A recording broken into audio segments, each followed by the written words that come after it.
My name is Artem Winston. I have been working as a private investigator for over 15 years. Most of the time, it's routine work. Cases of adultery, insurance fraud, corporate espionage. Tasks that keep the lights on, but don't let you sleep at night. That all changed one winter day after Christmas, when Laura Hayes walked into my office clutching a crumpled shopping bag as if it were the only thing keeping her grounded in reality. She looked like a woman used to being in control. Her posture spoke of confidence, but her hands trembled as she pulled two photographs from her bag. The pictures were of her children, twins aged 7, Alice and Brandon.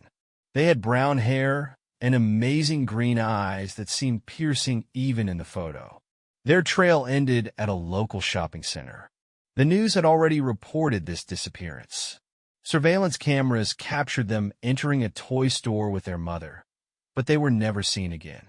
No witnesses, no traces, just a mysterious evaporation.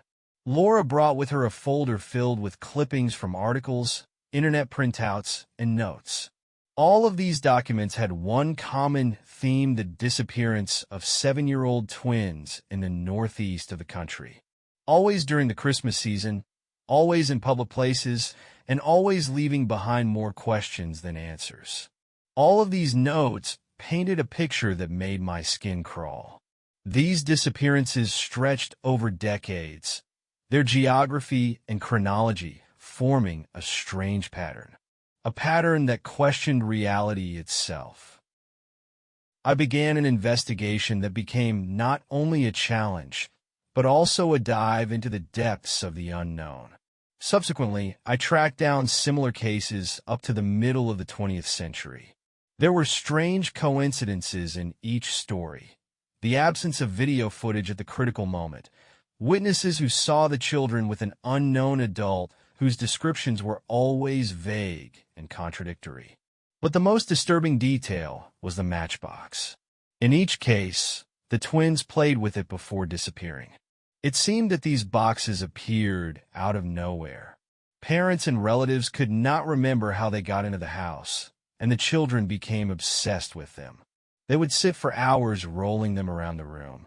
Watching this caused an inexplicable discomfort, as if something from the depths of their gaze did not belong to this world. I was drawn further. Each missing twin left a disturbing trail behind. Blurry photos, unexpected malfunctions in technology, scratches on the walls of their rooms. Eventually, I found an old department store that had long since closed, but had become the epicenter of these mysterious events. Its name appeared in the memories of several parents. My research led me to one terrifying detail. Reflections that were supposed to be simple reflections seemed alive. I managed to find an old photograph taken in a shopping center. The picture showed twins looking into a mirror. Their reflections were frozen in strange poses that did not coincide with the movements of the children themselves. And in the corners of the mirrors, I could see long, bony fingers reaching out to the children. I began to suspect that there was something behind each mirror, something watching, and when the moment is right, it comes out. They were not shadows, they were long, twisted creatures with unnaturally elongated limbs and faces that looked like they were made of glass shards. Each mirror showed signs of serving as a portal. I watched as the scratches on the surface of the mirrors formed strange, indecipherable symbols that would eventually disappear. When I returned to the original scene, I saw a mirror with a child's handprint on its surface. I reached this place, abandoned and covered in dust. There was a strange silence inside the department store that made me hold my breath. The old mannequins standing among the shelves seemed too realistic.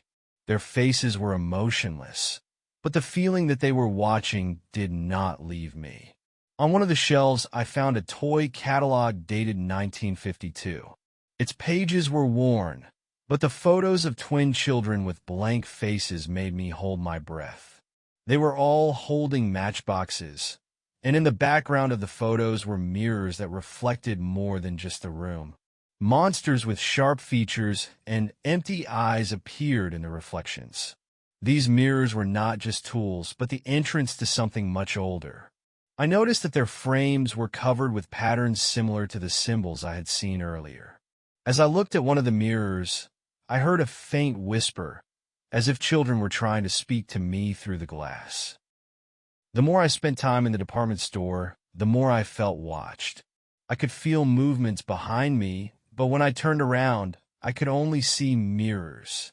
In one of them, I saw the reflection of a creature looking out from behind my shoulder. It disappeared as soon as I turned my head, but the fear remained. It seemed that these creatures were waiting for me to make a mistake. One of the mannequins standing next to me suddenly changed its position. I realized that they were observers. Their faces remained static, but I could feel the stare that pierced me to the bone. I left the department store with a heavy feeling that this was just the beginning, and the monsters had not yet shown their true colors. My first night back from the department store was full of anxiety. Every sound, every shadowy movement made me shudder. It seemed as if something from the department store had stayed with me. I locked all the doors, closed the windows, but the feeling of being watched did not leave. In my dreams, I saw mirrors. They stretched along endless corridors, each with the outlines of monsters. They didn't move, but their empty eyes stared at me emotionlessly. I woke up in a cold sweat, convinced that I was seeing something more than just a dream. In the morning, I noticed marks that scared me. On the foggy bathroom mirror was a clear child's palm. My blood ran cold when I remembered that this was exactly what I had seen on the mirror in the department store. It was no coincidence. I decided to visit several families whose children had disappeared. They told me eerie stories that confirmed my guesses. In each case, strange events occurred before the children disappeared. Mirrors cracked for no apparent reason, and strange cracking and whispering could be heard at night. One mother said that the day before the disappearance, her children were drawing incomprehensible symbols on the foggy window panes. I felt like I was getting closer to the truth, but at the same time I was getting scared. All the stories had a common element: mirrors. They were a portal through which monsters entered our world. I returned to the department store. This time I took a flashlight and some mirrors with me, hoping I could use them for protection. The room was even creepier than the last time. The silence seemed to be so thick that it absorbed all sounds. In a remote corner, I found a large mirror with a cracked edge. It seemed to be the centerpiece of everything that was happening. There were scratches on its surface that resembled the same symbols I had seen on different occasions. As I got closer, I saw movement in the reflection. The monster was standing behind me. The monster appeared suddenly. Its elongated arms were reaching out to me, and its body looked like it was made of mirror fragments. I felt the air around me become heavy, and every step was difficult. I was holding a small pocket mirror in my hands, hoping that I could use it as a defense. When I pointed the mirror at the creature, it paused, as if something had stopped it. The light from my flashlight reflected off the surface of the mirror and hit the monster right in the face. It screamed. The sound was so piercing that it made me cover my ears. The creature retreated, but I knew it was only temporary. I found records in old department store documents that talked about the ritual of cleaning mirrors. This required matchboxes that children always kept before disappearing. I realized that these boxes had the power to stop monsters. I collected all the matchboxes I could find and placed them in front of a large mirror. When I lit a match, I saw the mirror start to crack and the monsters disappear in a whirlwind of light. However, it cost me my strength. As the last monster disappeared, I saw children's faces in the mirror. They seemed to be thanking me.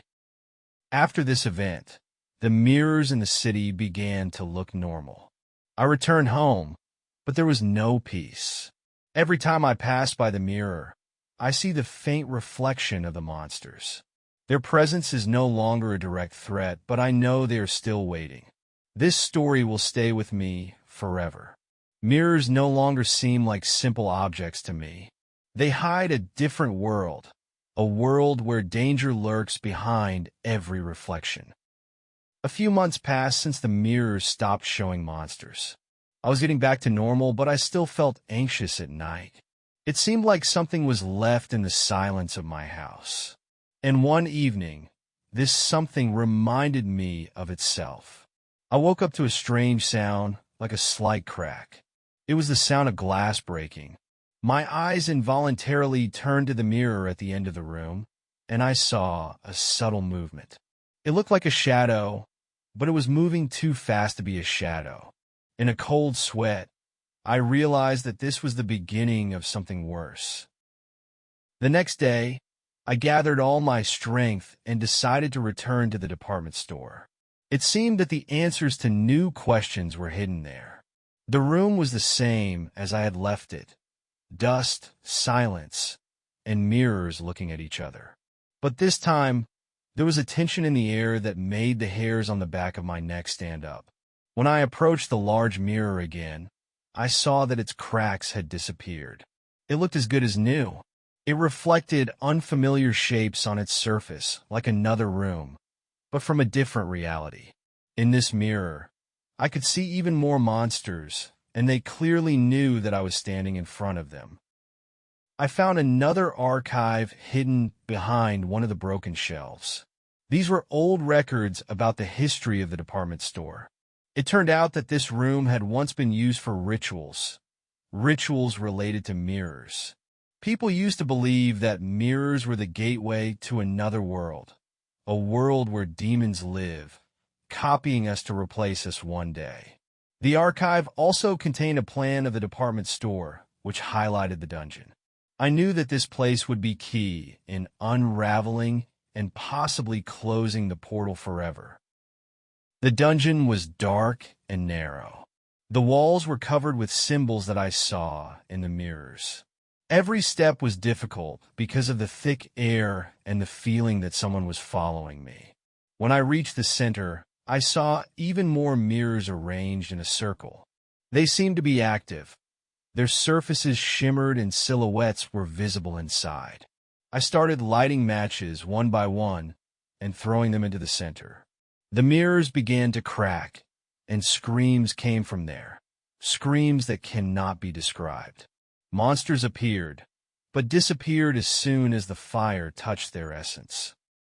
At the final moment, the mirrors began to break one by one, but the largest, the main mirror, remained intact. Out of it emerged the largest creature I had ever seen before.